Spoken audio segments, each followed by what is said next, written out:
el tema del transporte, señores, va más allá de una gestión ministerial, más allá de un gobierno. Estamos encaminados al Bicentenario, faltan menos de 3 años. El grupo RPP ha creado el primer foro de integración al Bicentenario para poner en agenda temas como este, temas que nos permitan avisorar cómo estamos y hacia dónde vamos. Tengo a mi invitada, Mariana Alegre, directora ejecutiva de Lima, ¿cómo vamos? Mariana, bienvenida, gracias por estar con nosotros. Buenas tardes. Gracias por la invitación.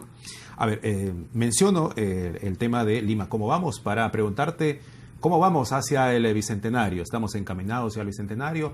¿Cuál es tu perspectiva? ¿Cuál es tu visión al Bicentenario en este tema puntual del transporte? Sí, bueno, efectivamente el Bicentenario es un hito que debiera o debió llevarnos a presentar una nueva ciudad, ¿no? Una nueva ciudad que justamente nos permita tener más calidad de vida y que nos permita disfrutarla mejor que lo que le estamos disfrutando en el día de hoy. ¿Estamos haciendo algo para eso o no? Y probablemente estamos haciendo muy poco para eso, y quizás lo principal tiene que ver con la ausencia primero de planificación urbana, pero también con la ausencia de planeamiento vinculado al transporte y a la movilidad sostenible, que son dos elementos que tienen que ir juntos, porque si no funciona uno sin el otro.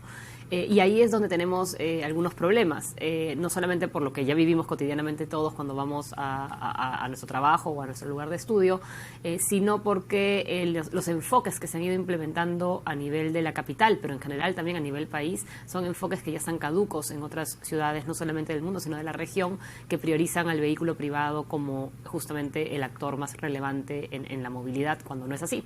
El reportaje bien decía la necesidad de priorizar a peatones, ciclistas y a los usuarios del transporte público, que son justamente el grueso de quienes se mueven por la ciudad bajo esas modalidades.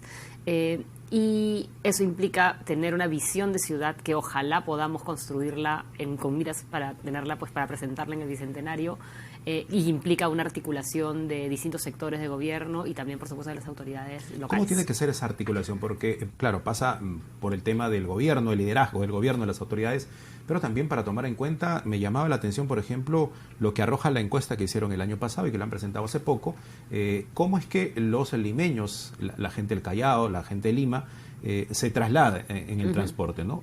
Usan más el colectivo.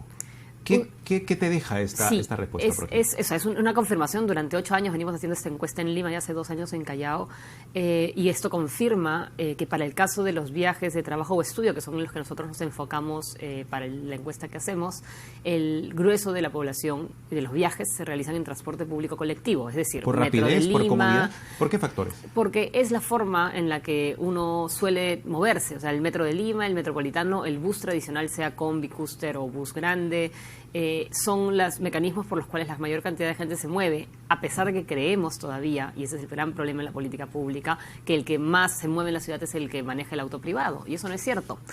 Por lo tanto, hay que pensar de qué manera estamos distribuyendo las inversiones y a quién se están atendiendo ahora que se están construyendo los metros. Ojalá que se continúe con el desarrollo del metropolitano y, por supuesto, que se continúe con la reforma del transporte. Es ahí donde se tiene que invertir, antes que invertir necesariamente en vías solo para autos, cuando tenemos una tasa de motorización vehicular muy baja en comparación con las ciudades de la región.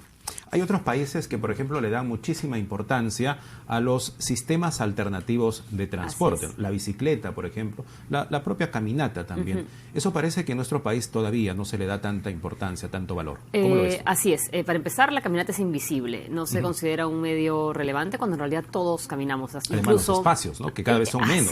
Así es. Y como son invisibles, no se atiende la necesidad de que haya un viaje caminando con calidad y con confort. Todos los viajes, todas las personas que usan transporte público caminan, porque tienen que llegar al paradero en algún momento. Y en general todos caminamos para ir a algún lado. Entonces, ¿cómo es posible que sigamos teniendo estos espacios por donde caminamos llenos de temor?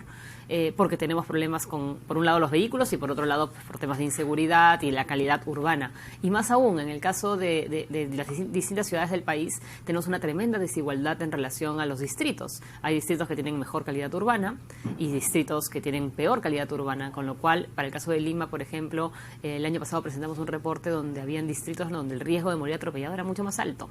¿Y por qué condenamos entonces a la gente que vive en esos distritos a vivir bajo ese riesgo, ¿no? Y eso implica entender que las políticas de transporte y movilidad sostenible tienen que ser entendidas para nivelar la desigualdad, para generar oportunidades y, por supuesto, deben invertirse los recursos necesarios para garantizar calidad en el transporte de la gente. Claro, y eso pasa también por el conocimiento de las autoridades, ¿no? Ponerse a tono con lo que está pasando en otros países. Vamos a tener dentro de poco elecciones y el liderazgo de las autoridades no solamente corresponde a la autoridad municipal de Lima Metropolitana, sino también a los distritos. Lo decías muy bien, hay que articular todo ese esfuerzo porque el tema del transporte va más allá de solamente la infraestructura vial. Ampliar las vías, mejorarlas, maquillarlas, es mucho más que eso. Sí, y bueno, para empezar, si queremos resolver el tema de tránsito, antes de construir las vías hay que gestionar adecuadamente los flujos en ellas.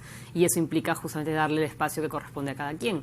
En muchos casos la fluidez mejora cuando se angostan vías vehiculares, porque justamente las vías muy anchas permiten los correteos y las fricciones.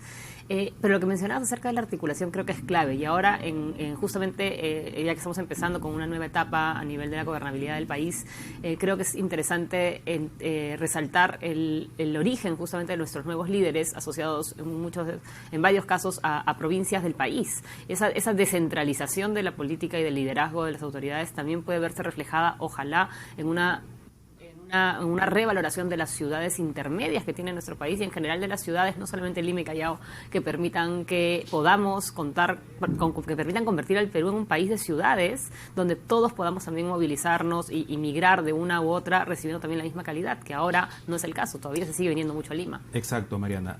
Perfecto, muchísimas gracias.